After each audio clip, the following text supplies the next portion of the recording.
how to turn off using app browser on Twitter.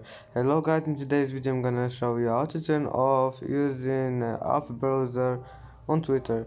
First go to Twitter and then go here and now click this one, settings and privacy, and then go down and you need to find this one, accessibility.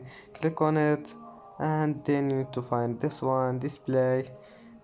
Click on it, and now all you need to do is to just click here to turn it off. Click on it, and as you see, use in app browser has been turned off.